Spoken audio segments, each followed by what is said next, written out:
Hello, everybody, and welcome back to episode 51 of the Everything Moto Racing podcast. Jacob, 51, who's that? Well, the only one who comes to mind at the minute is Eric Granado. I was going to say Michele Pirro, but... And Pirro, yeah.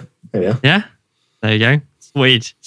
I'm joined by Jacob, and once again, joined by Cameron, who returned to the steed.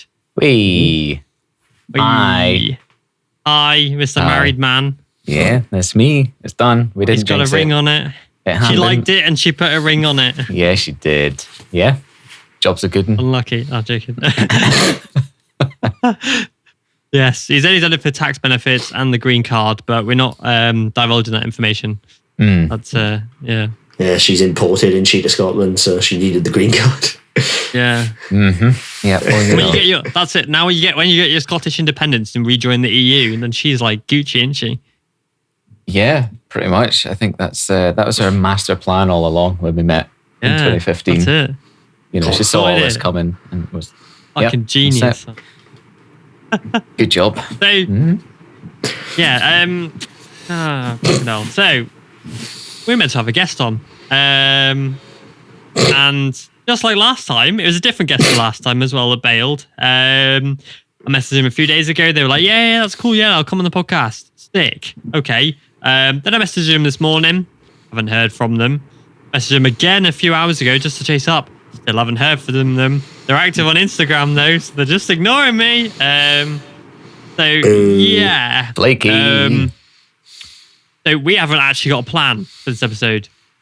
Which is, translation. This is going to be shit. Well, first of all, can you fill me in on last week, because obviously I have been busy. You've been busy, mate. Yes.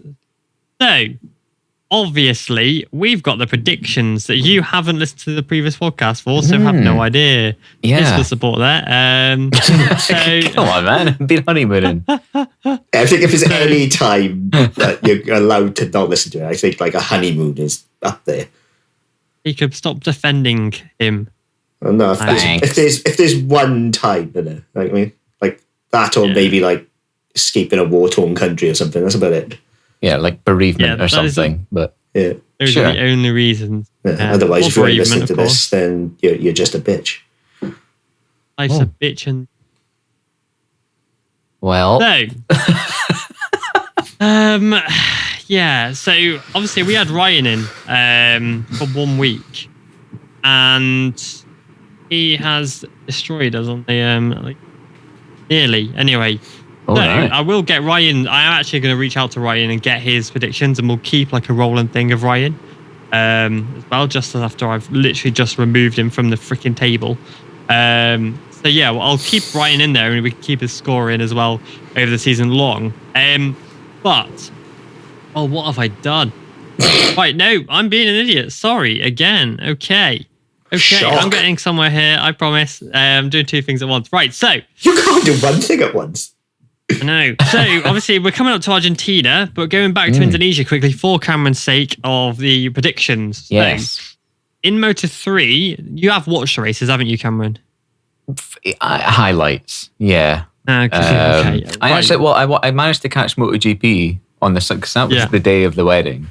Oh, yeah, of course. And yeah, my dad and I managed to like kind of watch it as we were getting ready. So I seen GP. That was good. Nice. I enjoyed that. It was good. Mm-hmm. The rest has just been like highlights and snippets, though. Oh, okay, no, that's fine. So obviously in Moto3, Dennis Foggia took the win with Guevara second and Tatai third. Right. Me and Cameron, so me and you, that's us. We both predicted Foggia for the win, so we got 10 points each there. Nice. But we didn't get the other two places on the podium. Jacob, however, got Foggia on the podium, obviously, but he picked him in third. So Jacob picked up the point. And then Guevara and Tatai also finished on the podium. And Jacob put Tatai in. No, Guevara he put in second. So Jacob got another point for that. Right. And then Ryan also picked Foggia for the win. So in Moto3, me, Ryan, and you, Cameron, all came away with 10 points from that. And Jacob was 6. Sad. So then we moved to Moto2. And Chantra won with Vietti second and Canet third. I put Vietti to win, so I picked up a point because I put him on the podium. Yeah. Jacob also put Vietti on the podium, so Jacob picked up a point. Ryan put Canet to win, Canet was on the podium, so Canet picked up a point. You put Fernandez to win, who didn't finish on the podium, and you put Vietti second and Canet third. Nice. So you picked second and third correctly. Yes. So, yeah, so that Moto2 round, me, Jacob, and Ryan came away with 1 point, and you came away with 10. Sick. Yes. Put that finger away, Jacob. I mean, it's going to be short-lived. So, in MotoGP, yeah. But is it though? Because clearly we don't know fuck all. Well, it's just so hard to predict everything. Mad, isn't it? Especially like the first couple of rounds in this season. It's mental. It's absolutely mental. It's good though. Yeah. I mean, I'll say though, Cameron, your little run there is very short-lived because in MotoGP, I'll cut to the chase. None of us scored any points. That's not a surprise. Yeah. And so we came away from Indonesia with Ryan in third after missing Qatar with 11 points. And so fourth place, sorry. I'm in third with 12 points, so only a point ahead of him, even though I did Qatar. Jacob in second with 14 points. And you in first with 26. Oh, yes. Oh my God, this is the best news. This has been a great week, and this just makes it even better. Yeah. You've got more points than you got the same points as me and Jacob combined. I think the only saving grace is that me and Deck do have more points combined than both Pecco and Jorge Martin. Oh my God. Who saw that coming? Yeah. Yeah, well, I saw Matt Oxley tweet the other day, and he posted a photo of Bastianini and Martin, and he said, I had an interview with these before the season, and I never would have predicted one would be leading the championship and the other one would be dead last, and I wouldn't have predicted the order of them either. Because anybody going into the season would have said, if they'd have said, right, one of these two will be leading and the other one will be bottom, everyone would have gone, okay, Martin's leading the championship. With Bastianini with 0 points. I'm not so sure on that, honestly. What, would you have said Bastianini leading with Martina no points? I'm not saying I would have said it, but I can see how some people probably would have thought the other way around. Because with Inea's form on the GP19, it wouldn't have been completely silly. No, but with obviously Martin taking poles, podium, I think wins. if it was a choice between first and last, you would have put Martin first. I would have gone Martin and Bastianini as well. Don't get me wrong. I'm not saying otherwise, but I don't think there's 100% swing kind of thing. Yeah, for sure.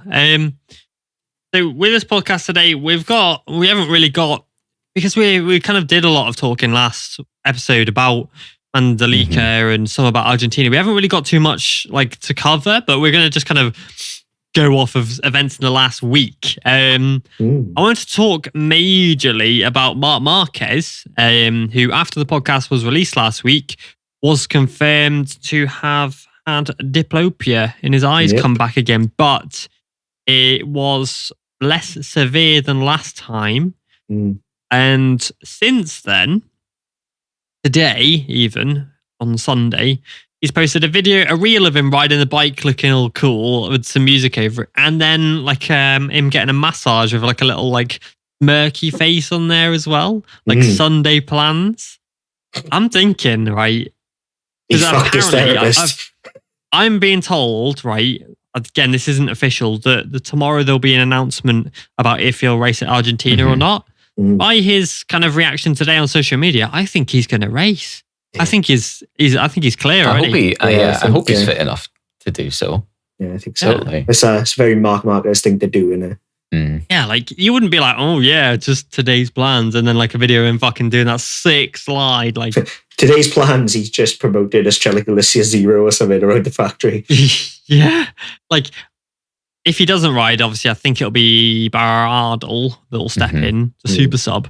But I think Mark's going to ride. Obviously, we'll find out tomorrow, maybe potentially, if this person that I've told me is correct. But yeah, if Mark rides, then there's going to be some tightening of some bumholes for other people who hate him and think he's finished if he does ride.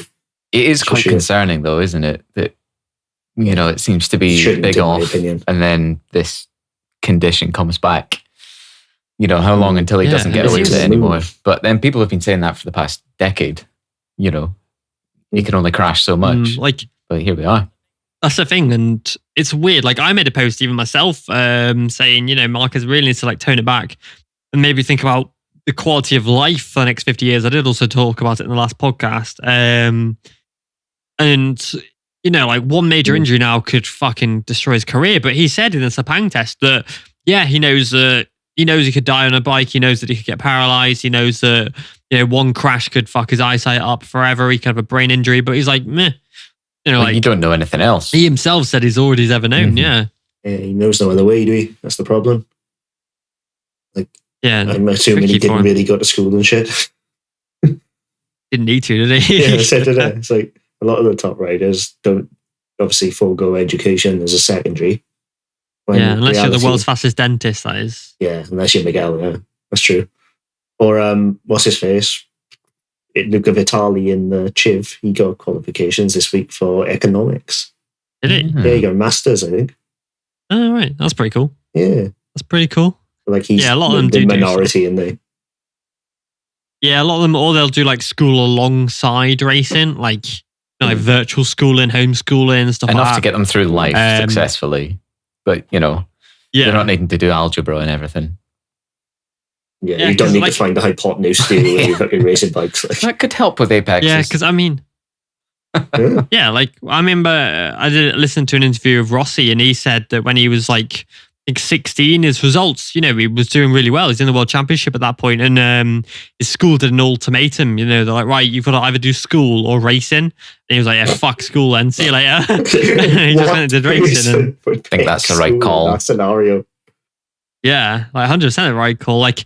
But then there are other riders like Ollie Bayliss, for example, who, he had the opportunity to come to Europe a few years ago and race in the Red Bull Rookies and said no. And, he would have been really good, maybe 16, 17, put him in the Chev, for example, on a Moto 2, maybe at 16, he'd done all right. But he took the smart decision and stayed in Australia and finished his career and his schooling by the time he was 18. So now he's coming over to the World Supersport Championship at 18 years old with his kind of qualifications in hand, which is smart. I think different strokes for different folks, but yeah, that's it. Yeah, it's all about personal goals as well. Prom, didn't he? Yeah, that's true. He turned up for prom on his Ducati, didn't he? Yeah, he did with a girlfriend on the back as well. Yeah, nice. That's that is every lad's dream. Yeah, that is that's peak, innit? Yeah, and the whole school freaking looking geez. You've got the biggest balls in the fucking school when you've done that. Yeah, fuck, dude. Yeah, I like Ollie though. They had Supersport and all that testing this week. I haven't seen the Supersport results actually. Was faster than Cress on Irene. Fuck, really? Yeah, despite being 30 kilometers an hour down on the street. Oh my god! Which equates to about 0.7, 0.8 seconds on the lap, and he was still quicker. That's a bit embarrassing, or maybe it's good for Quesson, showing that he's pretty good still. I don't know. Yeah, so the worrying one for those two for sure. Yeah, I'm just trying to find the results now, but I can't find them anywhere. But yeah, so they had the World Superbike this week. Kind of jumping from topic to topic here a bit. It looked good though. Top Rank obviously finishing first, but Alvaro Bautista looks to be well and truly back in the swing of things on that Ducati. How long until they fucking nick the revs off it again? Oh god, yeah, that really did ruin his career. No, his career, his season a few years ago when he nearly won it as a rookie. Yeah, that's it. So my main take home from the test is I'm not 100% sure what Alex Lowe's mindset is, but he ended up 12th. What was it? Hang on. How far off is he? 1.4 seconds off the top. And he says he can compete for race wins. He's still struggling with injuries and stuff though, and he's been injured quite a lot this last 2 years. I get it, but at the same time, he says himself he thinks he can compete for race wins. Not based on that form, he can't. Yeah, I think it's a tricky one. Because Because, you look at the names in front of him, you've got like Lucas Mojias, who's also on a Kawasaki. You've got Ertel, who's a rookie on a Ducati. You got Vierge. You got fucking Icola Corona in third. Yeah. Gerloff looks to be back on form. Like this field this year is stacked. Redden still looks pretty good in that Beamer. Engine on the RBM. Yeah, it's.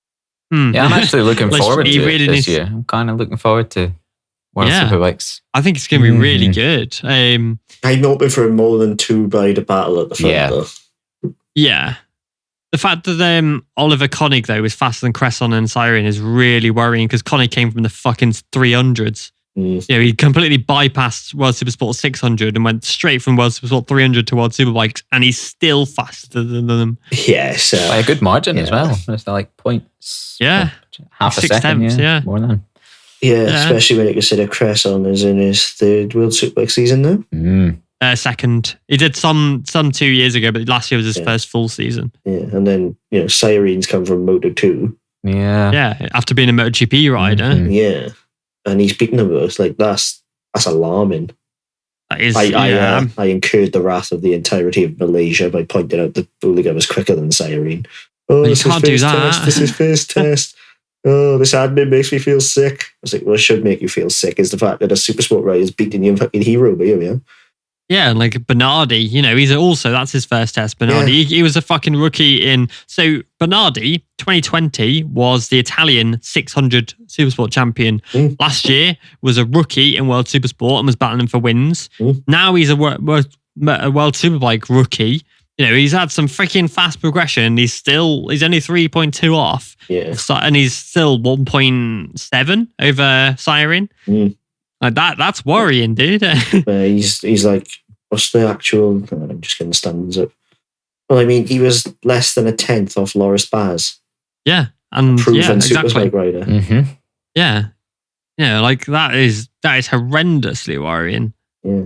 Like, obviously, it's still only test 1, don't get me wrong. But that MIE Honda has just struggled for years now. It's not like one season where they've had a bad season. They've had some top riders on it from Takahashi to Del Bianco, and it's just... it was the guy last year. Who could make it work, wasn't he, Del Boy? And obviously, Leandro Mercado.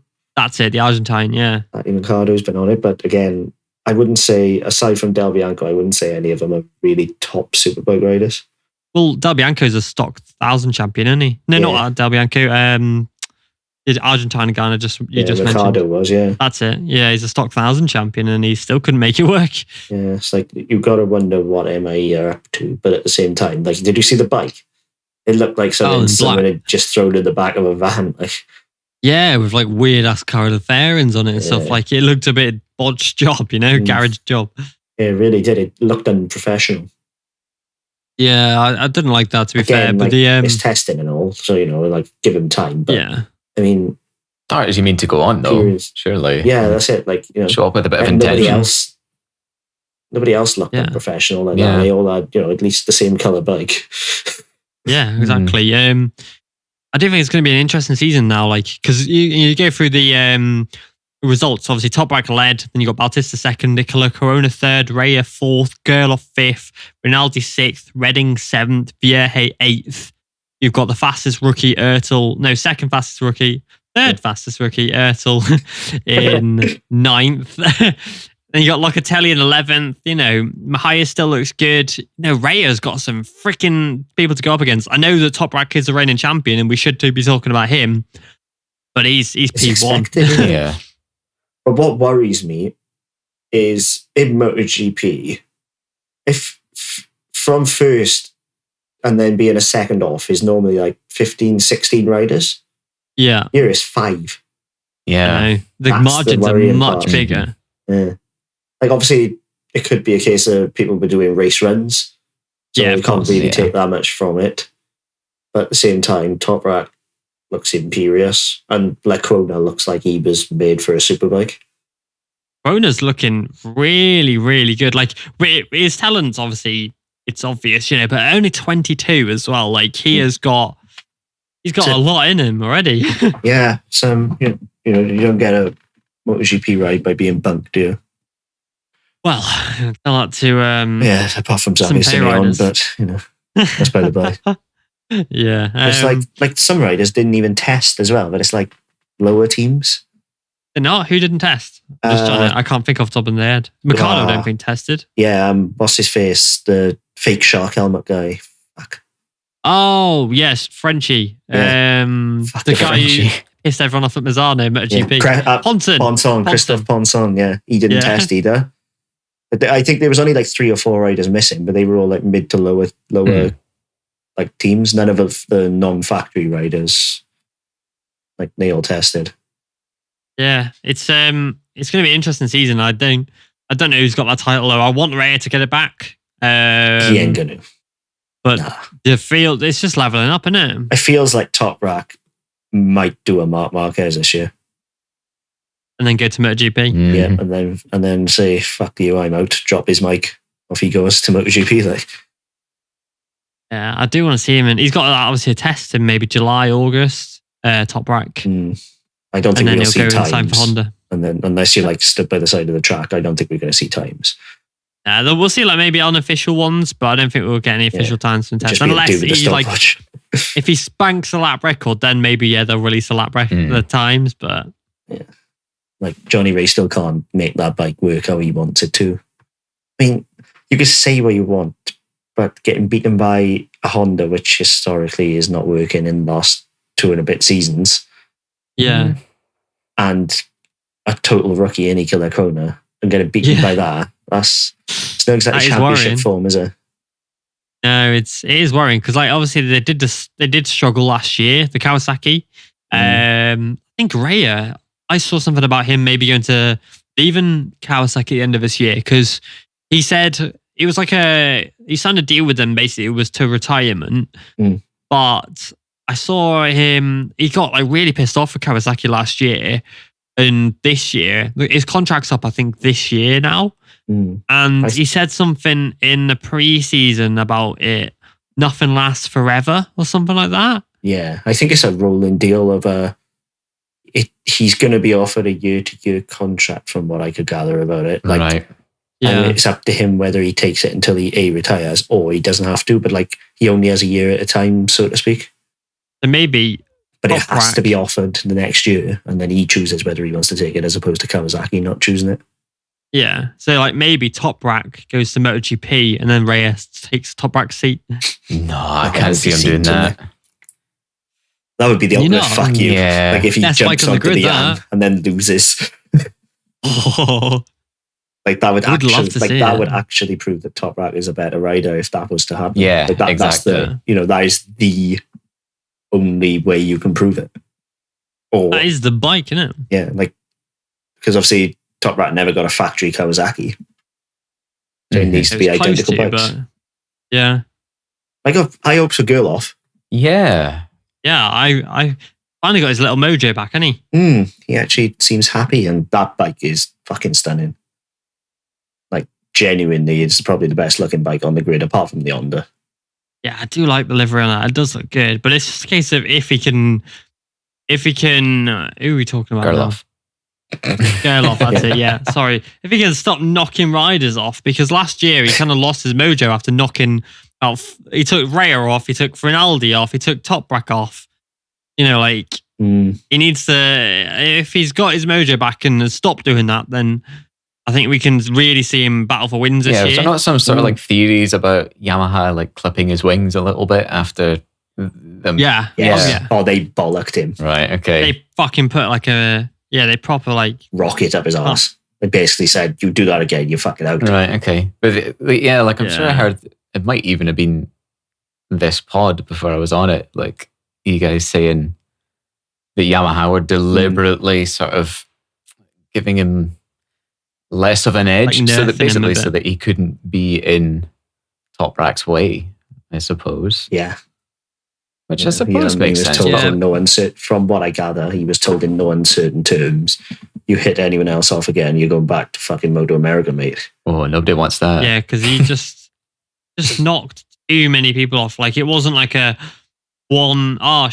about that. It was quite a number of high profile riders. And it was from race one, wasn't it? Yeah, because he did it at Assen, he did it at Aragon, and then he did it with. But then even the season before, he knocked both fucking BMWs off. Yes, it's T1 at Magny.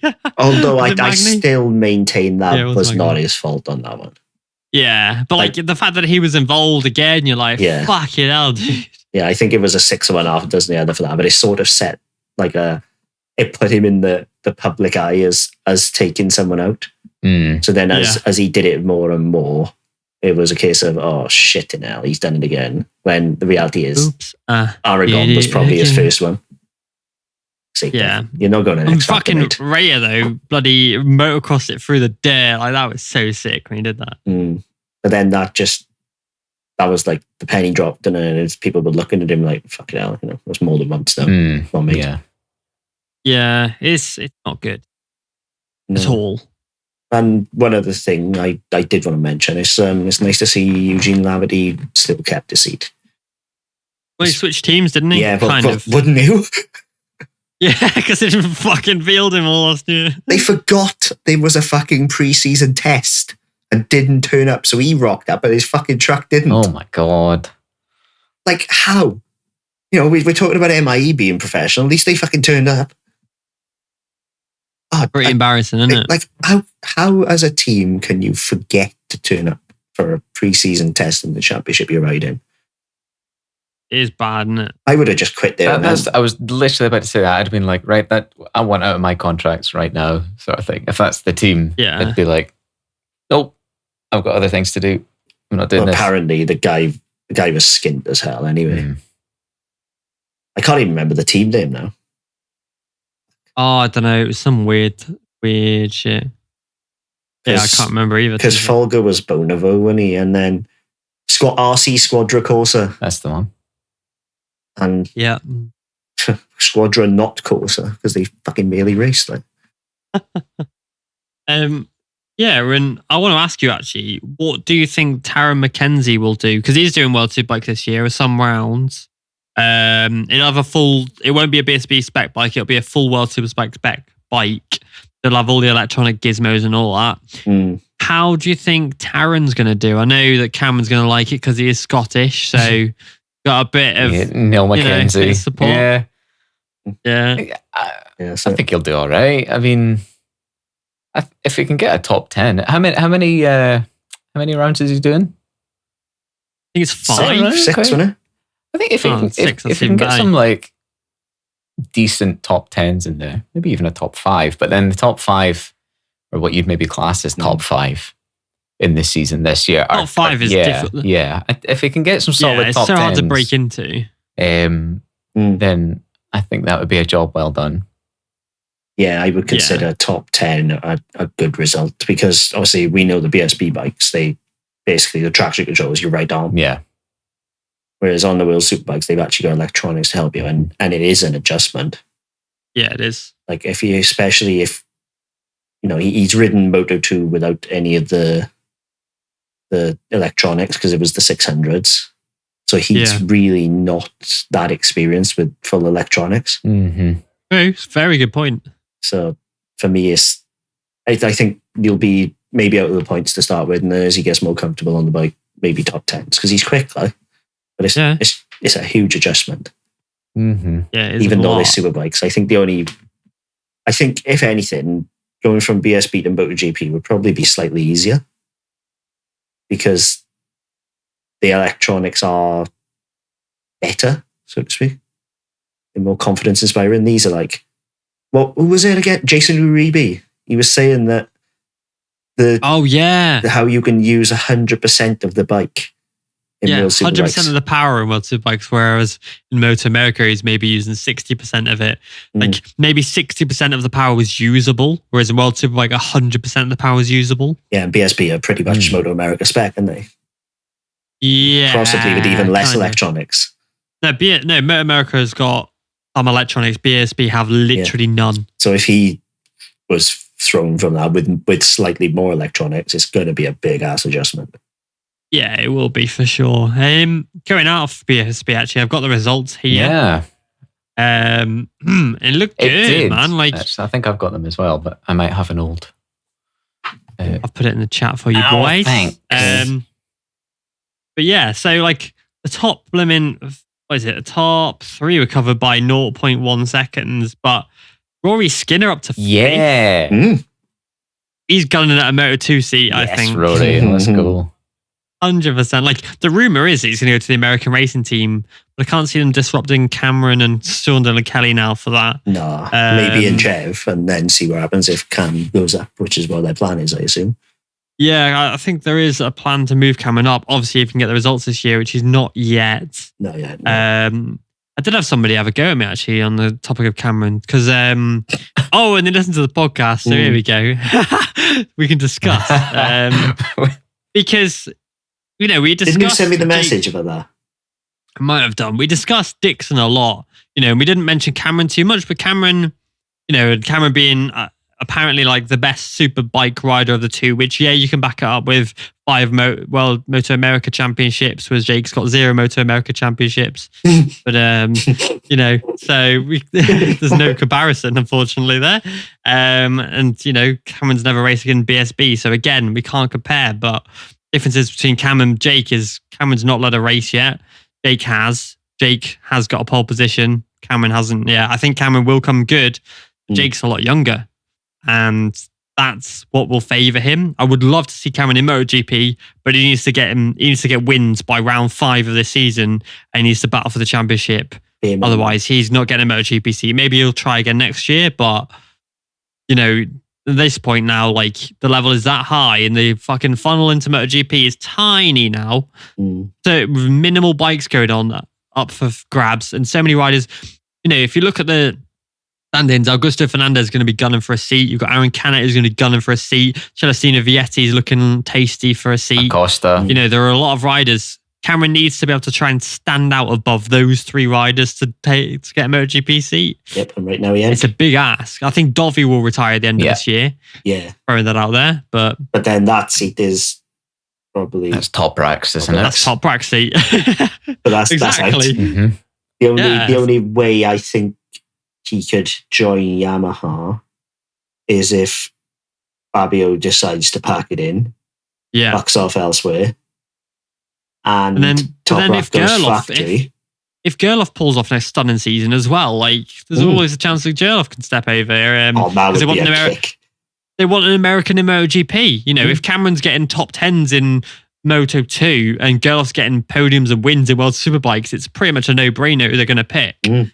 That's it. And that's the problem. That's what Bobby is dealing with, is the fact that he's got an equally fast American in a different championship who could impress more. Yeah, because it's not just about looking at, Sean, Roberts and Cameron about going to MotoGP. It's Gerloff as well. Yeah, and the issue is Cameron had his chance at World Superbikes years ago. He could have, years ago, taken that Pata Yamaha seat, won races on it, and then got a MotoGP seat out of the back of that.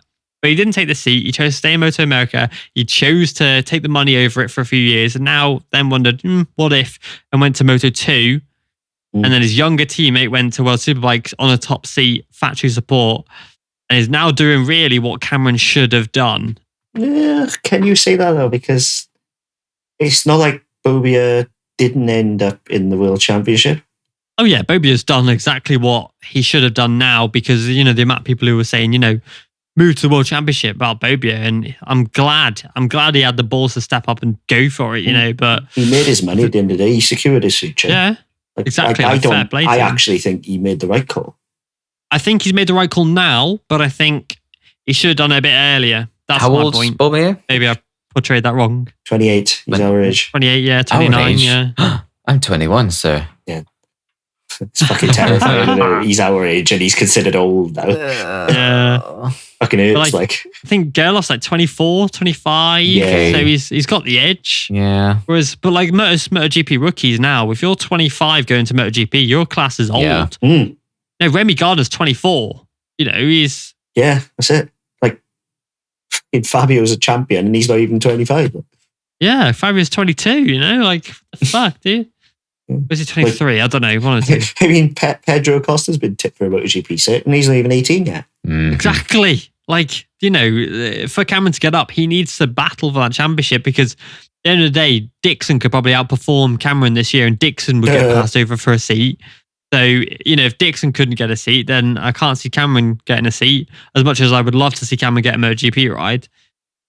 Yeah. Is he going to outperform him? Because Bobia can finish races. Yeah, that's the truth. Mm-hmm.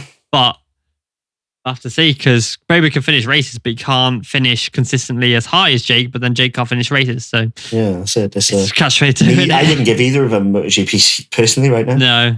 I wouldn't at the moment, but that's not to say Cameron isn't doing amazing. He's only in his second year in the class, and there's brand new tracks to him still. Mandalika is new to everyone at the end of the day. Both are impressing in different ways, but not MotoGP level impressing. Mm-hmm. Not yet. Yeah, I will. Yeah, I would say yet as opposed to at all. Yeah. It's not like they're like this fucking Simone Corsi or something, is it? You know what I mean? Fucking hell. Going back to BSB very quickly. Tom Sykes made his debut in the class. I say his debut, his return to the class on the Ducati. Second day. Solid. Yeah, and he was 0.072 from O'Halloran in P1, which, like it. Did you expect any less though? He's a class act still, is Sykes. And yeah, I think now we can probably make a lot of dough staying in the UK now. Yeah, that's it. He's not like he's up there for me. He's on the best bike in BSB, I think. Yeah, of course. Like, despite the Yamahas taking the title by a margin last year, I think the Ducati is better all round. I mean, crazy though. You look through the names and you're like, fucking hell, Leon Aslam's down in 17th. That's horrendous, but he's 1 second off. That's all he's off, and he's the ex-champion, Like, last year's champion, Tara McKenzie's, 16th? Yeah, he's 7th. No, I must be looking at the wrong thing here. I am. I'll put it in the chat. Have a look at that. It's just really small on my screen. I thought I found another. Have you got a link instead? Well, if you click on it, it blows and then click Open Original at the bottom left. Look at that. And it'll open it in your browser. And then I press Yep, and there it is. But honestly, it's just like, it's closer than World Superbikes. Yeah, and the thing is, Taron, although he's 7th, he's got a broken leg. Yeah. Yeah, that we should have prefaced that from the start, maybe. But yeah. Yeah, we should have, yeah. Like, broken leg, like, dude, fair play. And Danny Kent's back after a long time off with injury as well, and he's only a 0.7 off. It's looking toasty. It's something I still find mental is, you got guys like Hickman who can set blistering pace around the TT course. And then, they come onto a closed circuit and you think, oh, surely this will just be easy for them. And it's not. And it's just something that doesn't compute in my head. I'm like, if you can... He's an anomaly. Yeah. Because the second fastest guy around the TT course is Dean Harrison, correct? Yeah, he's a current winner as well. Like, and he's 29th, 4 seconds on. Yeah. Dean Harrison, the most recent winner. And then obviously you got Glenn Irwin in 18th, who's making his TT debut this year. Like, Hickman is a real anomaly. He's like, he's Fogarty level. He's, Steve Hislop level. Not many people could do both. Yeah. Yeah, Hickman he's just a freaking He's quite a big dude though, isn't he? Man. Yeah, he's hefty. So he wouldn't want to fall out of a tree on it. 100%. Yeah, that probably doesn't help with this. But, I mean, still, it's not exactly slow. Yeah, no, honestly, he shouldn't be able to do what he does. No, and I mean, if you want some motorbike porn to watch, just go on YouTube and type in Peter Hickman, Aleman TT on board, and it's like 20-minute long. Yeah. Oh my god! What scares me the most is I can't remember because it's the TT and obviously there's so many like sections. The flat out section just after the mountain. Where you like sneak up, you just come out of the town, you've hit the bridge jump, and then you snake yourself up through the mountain, and then just get it across the moors. That on board with a helicopter, and they have the thing. But that on board with the chin, it's horrendous. Yeah, it's a scary video. He's okay, and he makes it, but you're still watching through your eyes. It's fucking terrifying. You're tensing like. Yeah, like there's one bit where he's over the white line between the end of the road and the grass. I mean, he must literally have like an inch to play with. It's like, honestly, fucking terrifying. like that video, if you ever want to know like actually how freaking hard these TT riders work and how on the limit they are.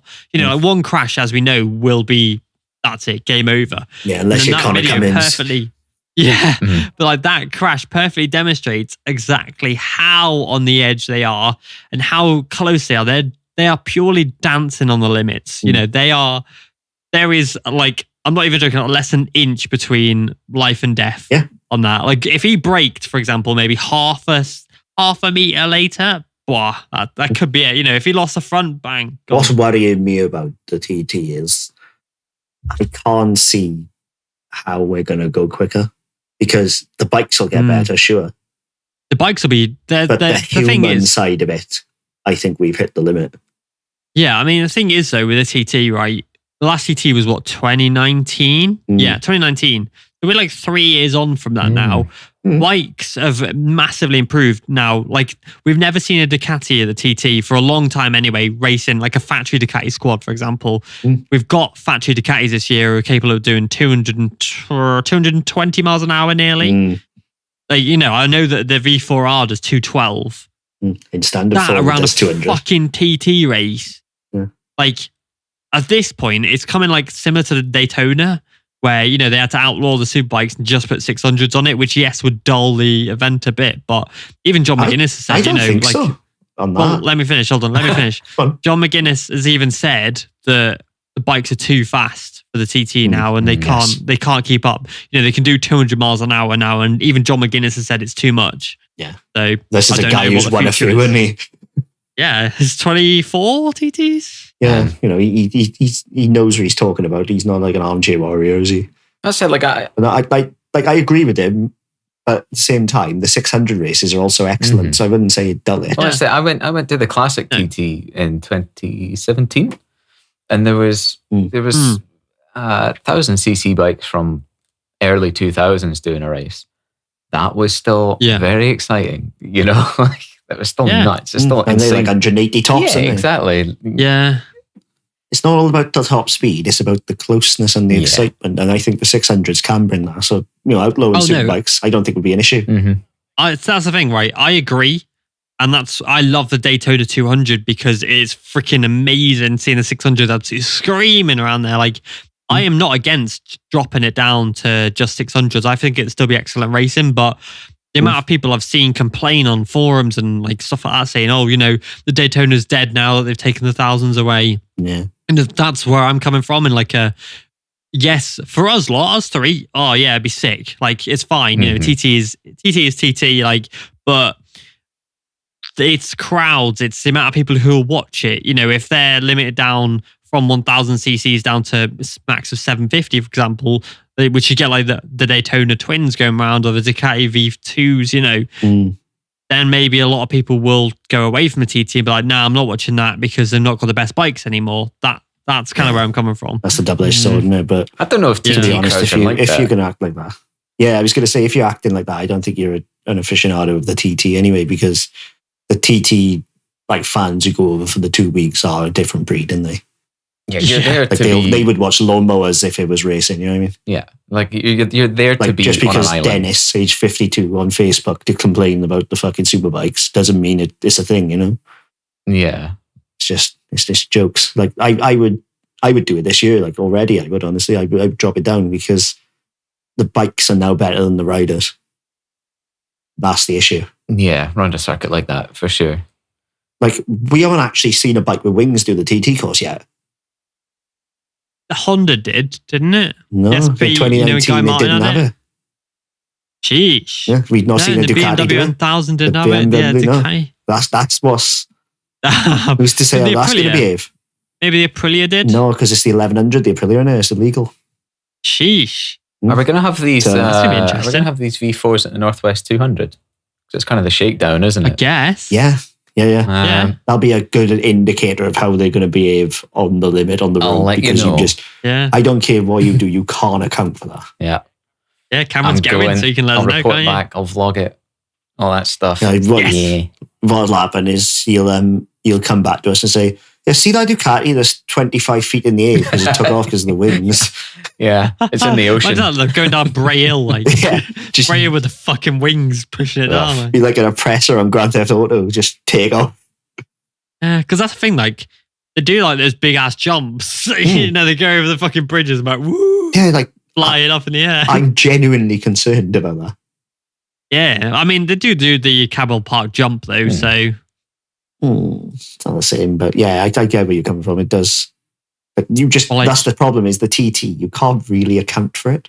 Like when you make a bike. Yeah. No, it's a weird one. Like, I don't know, these Ducatis I think are the ones to be on, but that's the thing, like, in recent years, I always thought it's like, back in the day, obviously these are a lot of Ducatis, 916s and things like that, but in recent years, it's always been like, I'm going to talk a bit slower. I've noticed I'm talking very fast. A lot of times, you know, it's maybe the Nortons, it's the Yamahas, it's the Hondas, it's the Kawasaki's, the BMWs that are winning races. You never see a Ducati on there. Whereas now, this year, I think we're going to see a lot more Ducatis on there. Yeah, the thing is, like, the stats are skewed because nobody races a Ducati. So you ain't going to win on a Ducati if you ain't racing it, you know? Yeah, I'm going to get the list up. I think there's a riders list. I'll try and find it. You just talk to yourself for a minute. It's just, honestly, I do genuinely think if anything's going to cause the Superbikes to be banned, it'll be that Ducati. Yeah. You may not like it, but this is what peak physical performance looks like, you know? One of those. Just a picture of me in it. The gym dolphin now. Like, here we go. Yeah. So I've got a list of McGuinness leads him off, doesn't he?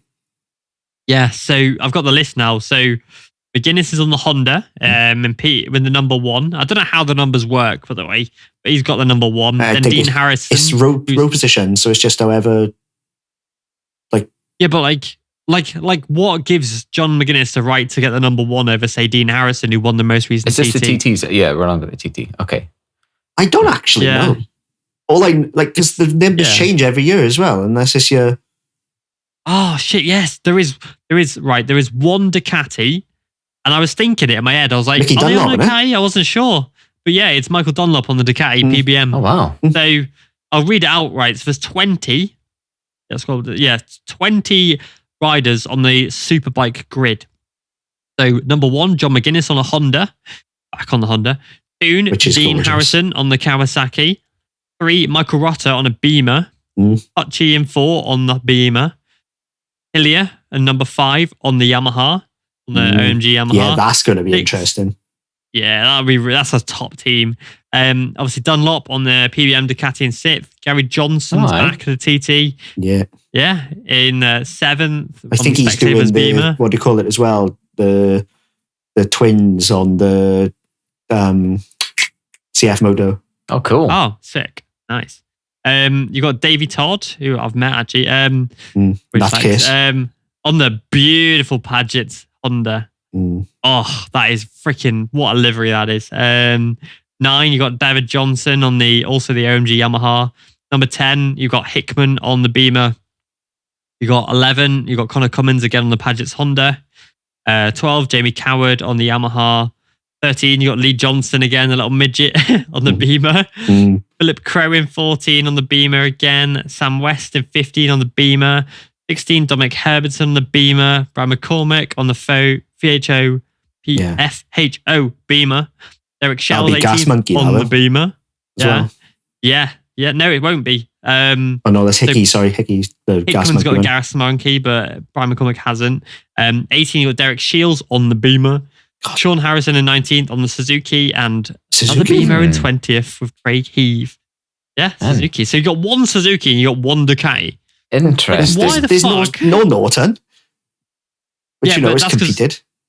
Yeah, but that's because Norton, surely you know about Norton and what's happening. They've been taken over now. They've been bought out. They're starting to make bikes again. Yeah, they won't compete. No one wants to ride that thing. John McGuinness hasn't even been paid. You saw, have you seen the photos of when John McGuinness was riding and the one of the screws for his engine casing came out? Yeah, I get it. But now it's obviously not the same owners. It's not Stuart Garner, the fucking cowboy. So same engineers, isn't it? No, it's Chinese built now. It's been bought out by Chinese.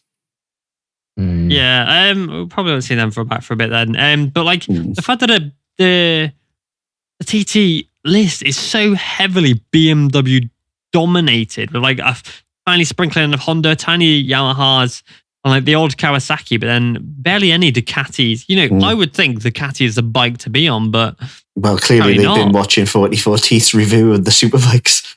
That's what it is. Yeah, that's it. No, like the BM it clearly is just a good road bike. Yeah, like the S1000 definitely is. Good point. Yeah, good base for a road race. Yeah, and you know it's a proven base. So why wouldn't you buy a Ducati, a BMW over Ducati? Yeah, you make a good point. Like it's not, you know, the Ducati's an unproven quantity. If Mickey D wipes it now and wins all 5, then it's going to be a different story. Like, but right now it's an unproven quantity and it's a risk. Yeah, and the Honda's a risk as well because it's not really performing anywhere. Like obviously, the Corona's done what he's done in the World Superbikes, but the Honda, like, it picked up, I guess, a few wins in BSB last year, but that CBR has never been, not since the old ones. You know, the one that Jonathan Rea rode. Even that wasn't very good because of the 10 Carter team. No, I said this. Like it hasn't been a winning bike since the Tosland era. Yeah, like it's struggled to that bike for a long time. I'm not disrespecting 10 Carter, by the way, but you know, John Rea had to freaking ride the wheels off that freaking thing to get it points and wins. You know? I don't think anybody could have made that work. Like, no disrespect to 10 Carter, it was just a poor base. Yeah, they had such a good bike from the 05 to the 07. Like the Hansbury one with the Tosland one on, that was a near perfect superbike. You know, it beat the probably the golden era of superbikes, and it won it. And then they went to the new, more compact formula, much like in MotoGP at the time. Yeah, and it fucked both. Yeah, and it took them years to recover in MotoGP, and still really haven't in superbikes. Yeah, that's the thing. It's interesting. I think the new one is a good bike, though. I think I wouldn't be surprised if we saw a Honda win in the TT this year. Put it that way. Yeah, I think that's McGuinness, and I think this is going to be his last TT. He said as well. Yeah, I hope he comes out okay, honestly, because like that's the one thing I absolutely fucking hate about the TT week is you're going to lose riders. Yeah, that's the thing. Like it's horrendous. Like I love the TT. Don't get me wrong. Like double-edged sword. Again, you like it's a horrible thing to think about, but you just know at some point in that thing, someone is not making it back. Like multiple. Like we never have just one death in the TT week. No, like it's weird. The amount of classes that race as well, there's always going to be deaths.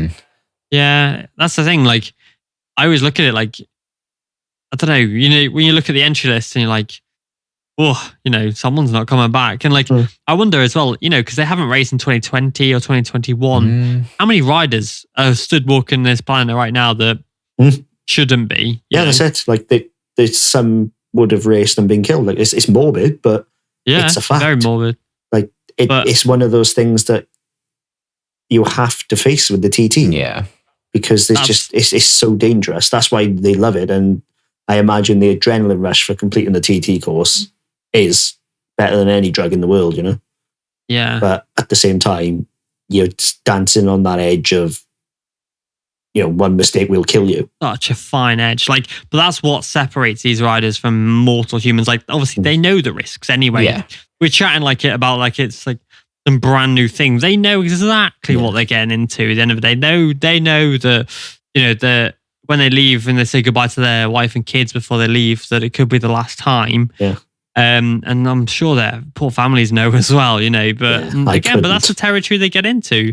I couldn't do it either. Like, but the fact that, say, Marc Marquez and Valentino Rossi have stood back and gone, no way. Yeah. You know, Barry Sheen and Agostini and all that back in the 70s protested against it and was like, we're not racing this anymore. Yeah. It just shows how high the level is, you know? Oh yeah, like you are a different breed if you're able to complete the TT course at anything over 100 mile an hour average, really. So to do 130 average, like you've got to be a fruit. Like you have to have a screw loose. It's just that simple. Yeah. 134 now, isn't it? Oh my God. 135. Is it? 135, yeah. Average. So, right. This is the mental part, right? It's a 17-minute lap. It's, I think, 37 miles, and they're averaging 135 miles over 37. Yeah, they're averaging 135 miles an hour over 37 miles. Yeah. 17 minutes at an average of if they 135 ride miles an hour. They'll have done 135 miles.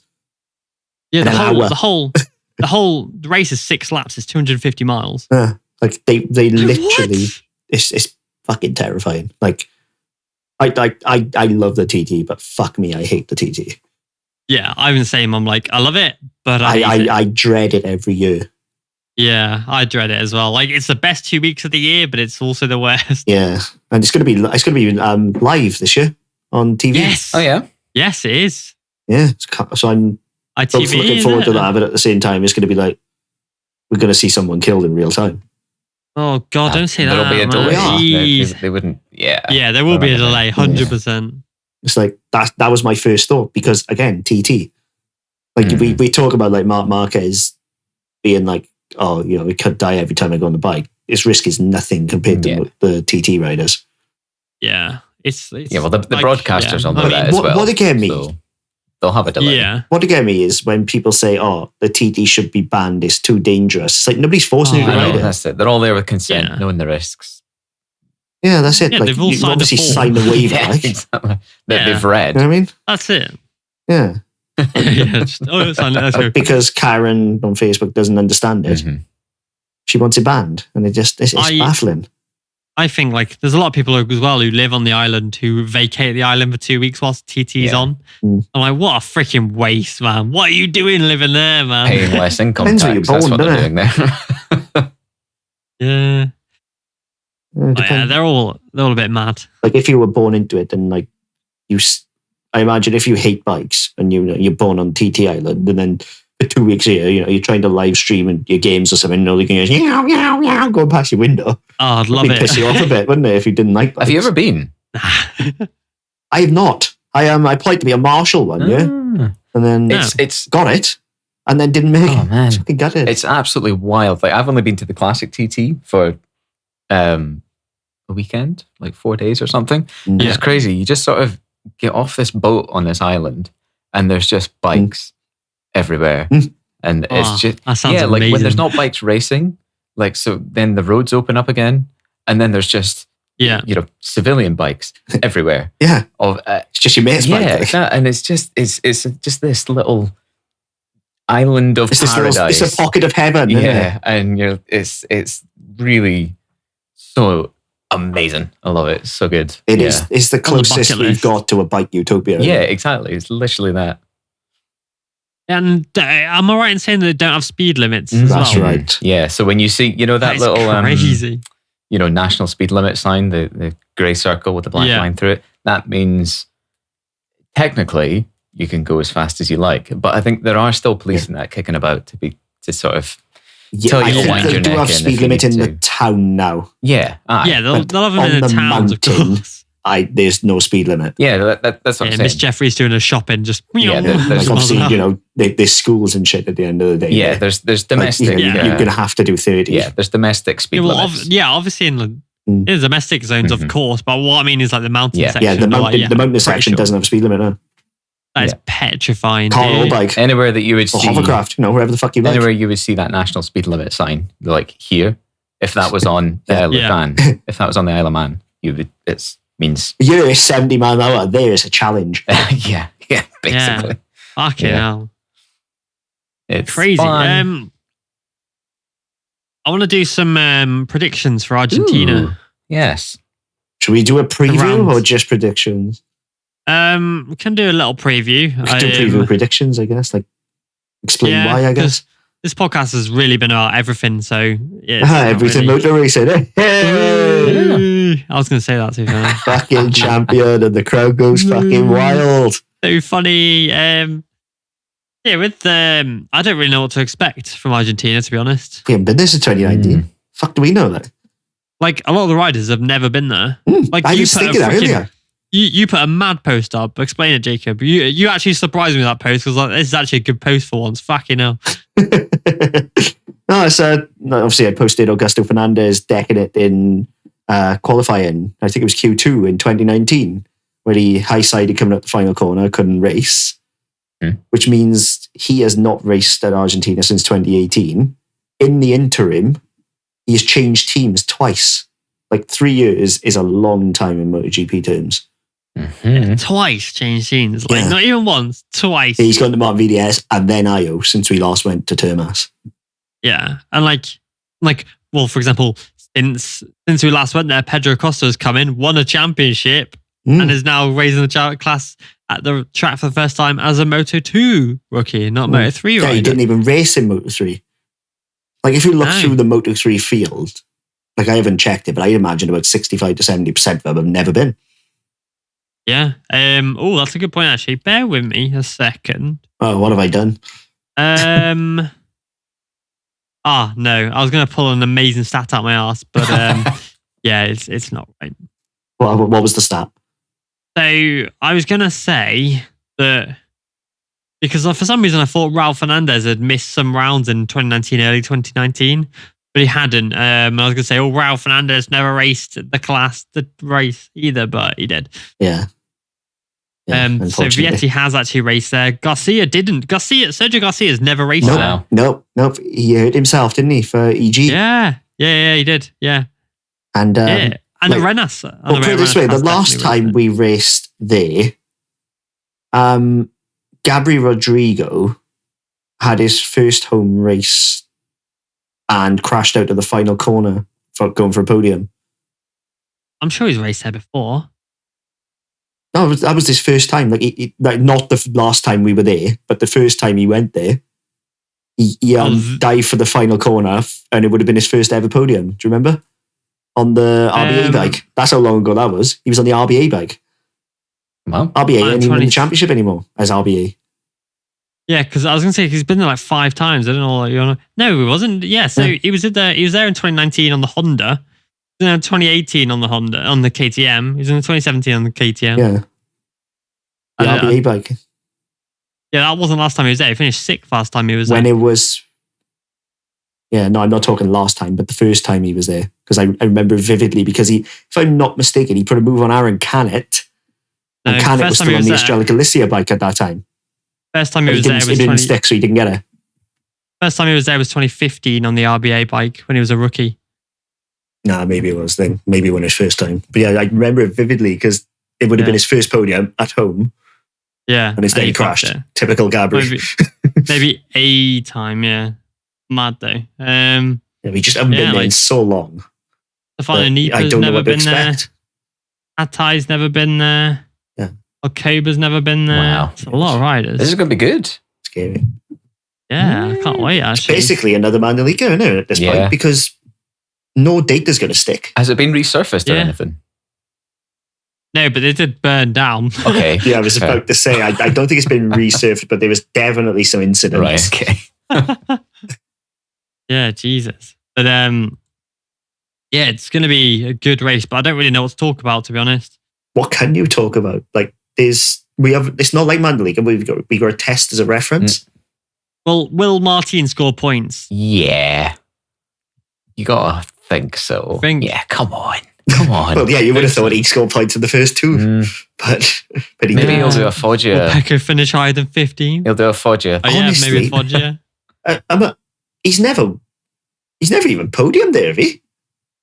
Even in Moto3? No idea. Even in his championship year, I don't think he did.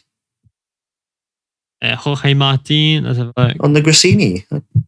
I feel like DG was his teammate who did podium there, and he didn't, if I'm... Argentina P3, 2017. P3, maybe. Like, he's never been there even on a Moto2 bike. Yeah, he was there in 2019 and crashed. Getting scary, man. He's been there on a Moto2 bike, Jorge Martin. Right. Yeah, it's like, nonetheless. Yeah. It's still a hell of a step up. Yeah, it's been a while, but... I dreaded talking about Argentina more than any other thing on the pod coming up. I just don't like this track. But it's not even about that. It's just everything has some form of a reference from the last year, except Argentina. Mm-hmm. Phillip Island hasn't got one either, has it? Yeah, but PI is PI is a weird track anyway. Yeah. Like, you could say like, there's a good chance that like a fucking Tech 3 KTM could win it. If Jesko Raffin can get 4th there, then yeah, that's it. Like with Argentina, it's a Nadgery track. It's a technical track. 2019 to 2022 is a long time. In MotoGP terms, the game has moved on so much. Yeah, well, like the obviously the rear height devices and all that have just changed over. But the game has moved on so much that I genuinely have nothing to say because anything I talk about will be so fucking outdated. Yeah. Like I'd say treat this as a new track at this point. You can only really go off of Mandalika, and if Marquez will be back, and if KTM can continue smashing it. I think the smart thing they can do would be to give them an extra FP. Yeah, just because they need to treat it like a brand new track. Mm-hmm. Yeah, for sure. But they won't. But they should. Yeah. Got it. That's the thing. Like, guys, I got fuck all to say. Have you got anything to add? Because it's like, might as well just go on to the fucking predictions. Really. Because it's fuck all to say. Like, it's going to be. I think it's going to be a really good one to discuss after. Yeah, definitely. Yeah, for sure. But right now, we just look shit. It'd be nice to not see Rossi and Marquez going for each other's throats for once. It always happens at Argentina, doesn't it? Yeah, it's Argentina. It's always the case. Maybe Alex Marquez will go through the throat of Luca Marini instead. Yeah. Oh, shit. What? Hold on. Now I know. I thought, don't worry. It's El Hayden's birthday today. Would have been, yeah. Happy birthday in heaven, El Hayden. R.I.P. Yeah, should we go to our predictions? Let's do it. Yeah. I'm just going to pick names out of a hat. Yeah. So, you do you. Right. So we'll get Ryan fast in for some predictions as well. So Argentina Moto 3, I'm going to go for. Do you want me to text him now? You can do. I don't know if he'll reply in time, but yeah, I can try it. Thing is, right, when we try and go for like previous results, right, to pick our predictions, it doesn't freaking work. You could pick the podium from last race and you'll be nowhere near, which is a bit of a problem. So I'm going to try and be smart here. So I'm going to put, for the win, I'm going to go with Dennis Foggia, just because it's Dennis Foggia. Second place, I think my money going to go with Dennis Onsu. Nice. And in third place, to try and spice it up a little bit. I'm not going to spice it up at all. I'm going to go Sergio Garcia.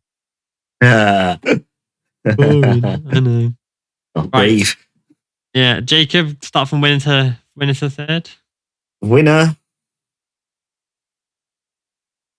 Sergio Garcia. I love Sergio Garcia. I don't know what it is about him. He's just freaking cool. The man has pet goats, for fuck's sake. Nice. He reminds me of Danny Pedrosa. He reminds me a lot of Danny Pedrosa. He's wholesome.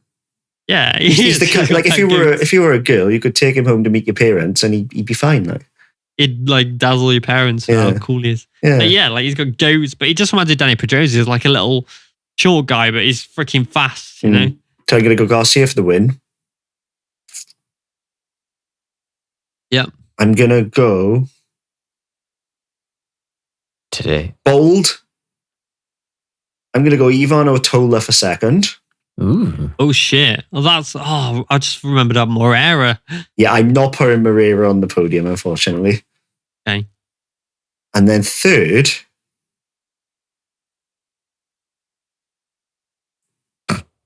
Danny Elgardo. Elgardo? That's a weird one. He impressed me in Mandalika.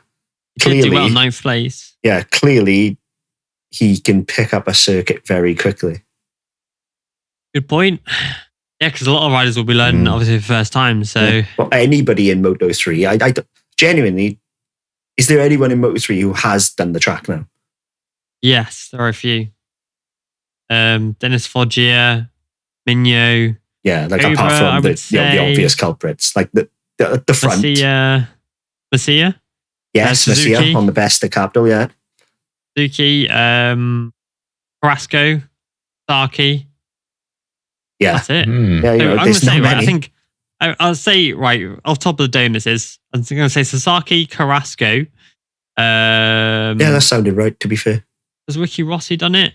Yes. Ricky Rossi. On the boat. Suzuki has done it. Masia has done it. McPhee's done it. Well, yeah, there. Tatai hasn't. Artigas hasn't. Toba has. Onsu hasn't. Minyo has. And Foggia has. That's it. I tell you what would be fucking bold, mind. Calling David Salvador on the podium because he's likely to replace McPhee. Imagine that. Yeah, I wanted to actually mention that quick. Yeah, so McPhee is out this weekend. So is Baltus. So I'm going to assume. I'm going to assume because they have to replace it because of the rules. So I'm going to assume obviously David Salvador will replace McPhee. Yeah, because of the lag lease around Husqvarna's in Chev. Yeah. Which would be so sick if he does well and beats Carrasco. Well, he will.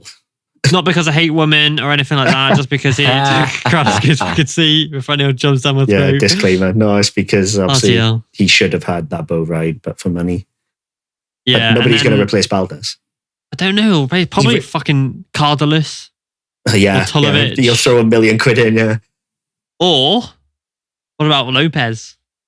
Domi Agata. Oh, yeah. Oh, yeah. Agata's got ties with the team, hasn't he? Yeah. Cool. He's not tested at the moment, I don't think. But then again, next weekend, not this weekend, is World Superbikes. Yeah. So I don't know if they'll risk that.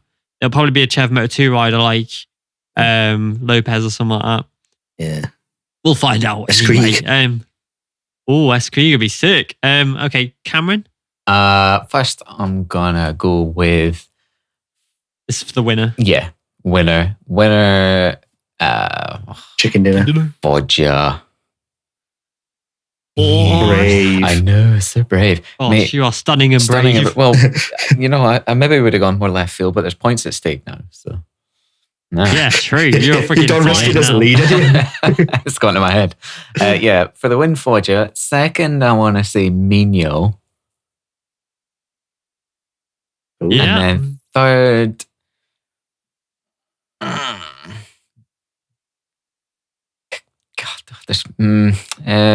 Garcia. Okay, very, very liberal there. I'm always hesitant to put Mino in case his bike breaks. That's the thing. He's had a DNF in Indonesia, didn't he? Yeah. Saki's yet to finish a race. Yeah. He's still better than McPhee. Oh, fucking hell. Well, he is. Not like genuinely. Like, he's impressed more than McPhee and he hasn't finished a race. It's this thing. It's nuts. Yeah, I guess. Moto2, I'm going to put... Vietti, I'm going to put on the podium, but I don't know where yet because we saw Chantra coming from nowhere. But it was, hot Asian, sticky Asian. Right, I'm going to put Chantra in second. I'm going to put him on the box. I'm not putting him I'm going to put Vietti for the win. I'm going to be really boring and put Canet in third. Okay. Jacob? I'm going to go Augusto Fernandez for the win. Oh, nice. What about Pedro? Shit, I forgot about Pedro. I'm going to go Sam Lowe's for second. Nice. Still injured with the wrist, but... Dixon? I'm going to go Furman for third. Ooh. Okay. New track. He does do well with new tracks. That's my thinking. Okay. Him and Elgardo must share the same DNA. Like. Yeah, true. And sister. Fucking hell. So, Cameron? I'm going to put, I want to put Canet on the top step. Oh, I want to see him win a race just so bad. And then we can find out with the bow tie. It's going to be so boring nowadays. Like, I found it on the floor. Yeah. Yeah, Canet top step. Sam Lowe's second. Oh. Nice. And Vietti third. Nice, very solid choice. Has Ryan replied yet? Let me check. 9. Just have to be after. MotoGP. Stay tuned on Deck Story for Ryan's prediction. MotoGP, but that's the only still leads a championship. Yeah. This is a tricky one. This is the hardest. I'm going to put a KTM on the podium. I don't know where yet. Right under the... There we are. Nice. Okay, wait. I'll do the MotoGP. We'll do our MotoGP and then we'll go back through and add Ryan's predictions. Oh, he's driving. Never mind. Oh, okay. Anyway, right. So MotoGP. I'm going to put a KTM on the box. I don't know where or who yet. I'm going to put the win. For the win. I don't know. Nah. I just can't pick. Yeah, man. I'm like cycling about 12 names in my head right now. Yeah. You know what? I'm going to put Jack Miller on the win for the win. Second, I'm going to put Brad Binder. Brad Binder. I don't know what the weather forecast is for the race, by the way. And then third, I'm going to put Quartararo. Quartararo. Okay. Jacob. My basis of thinking is I'm going to go off what I've discussed in Mandalika with the bikes that perhaps have changed the least since 2019. Good point. Yeah. So I'm going to go Fabio for the win. Point. I'm going to go... UA. Yeah. Second. This is what I can't work out. I don't know who the fuck I need to put second and third in these orders. Fuck it, second, Bastianini. Hey. Nice. Nini. And third? I don't fucking know. I'm just going to close my eyes and point at the name that comes to my head. What? Johan Zarco. Oh, good shout.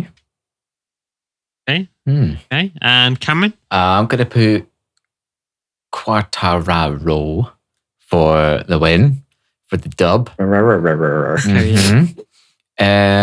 Which KTM did you go with, Dick? I went for Binder. All right, well, I'll put Oliveira second then. Nice. Oliveira. What a way to fucking pick. Yeah, the other guy. Yeah, I don't know. This we just swap. And then third, I don't know. I feel like you need a good stable bike for Argentina. So I want to put Aleix for third. Nice. Like it. Ah, man. I've just decided not to put Aleix now because I seem to curse him. I was tempted. So no one's gone for Pecco. Nah, you shit. No, they still haven't sorted that. The same reason I haven't got Martin. That 22 isn't up to scratch yet. Yeah, it's fair. It's fair enough. Okay. When you can start a bike 3 times out of 10, it's fucking worrying. Ooh. Yeah. So we haven't got Ryan's predictions yet, so that's fine. Make them up and then he loses. Yeah. One question I did have, because obviously it's basically a new track, do you foresee any surprise results? No. Surprise how? Maybe. Like Darren Binder surprise? Like unexpected results, like someone finishing perhaps higher, even lower than they would normally would. Marini for 5th. I hate to break it to you, Jacob, but MotoGP's always got it. Yeah, you know what I mean, though. Come on, like Maverick. Like unexpected for Darren Binder. Yeah, see, Maverick was my surprise, but it's not tested. I think Mav will be top 8 if there's a surprise. I think Ralph Fernandez might do damage as well, honestly. Hopefully. But like in Moto2, I don't know why, but in Moto2, I had Fenati in my head because he's been there on a Moto2 bike. Yeah, that's a good point. Didn't think about that. But at the same time, I know it was on a 600k Lex, very different bike now. I know I've put Quartararo on the top step, but then I feel like if there's going to be a surprise as well, Morbidelli will outperform him. I did think Morbidelli. Am I right in saying last time he was you, Maverick and Morbidelli took each other out? Pass. No. I think so. I think it was Maverick taking out a Morbidelli job. No, I don't remember it at all. Absolutely don't remember it. I literally, my brain's gone broken. I can't remember it at all. Derp. Right, I'm going to remove. So now, So this is gonna be okay. I think that's what we've got time for. Yeah. Unless any of you got wise points to make. Never. When do I ever have a fucking wise point to make? Good point. That is a wise point. So with that in mind, I think it's time to end this podcast. I hope you've enjoyed listening, and we'll be back next weekend with race discussion. Yeah. Thank you very much. Thanks, everyone. Exciting times. Bye. In a bit. Cheers. Bye.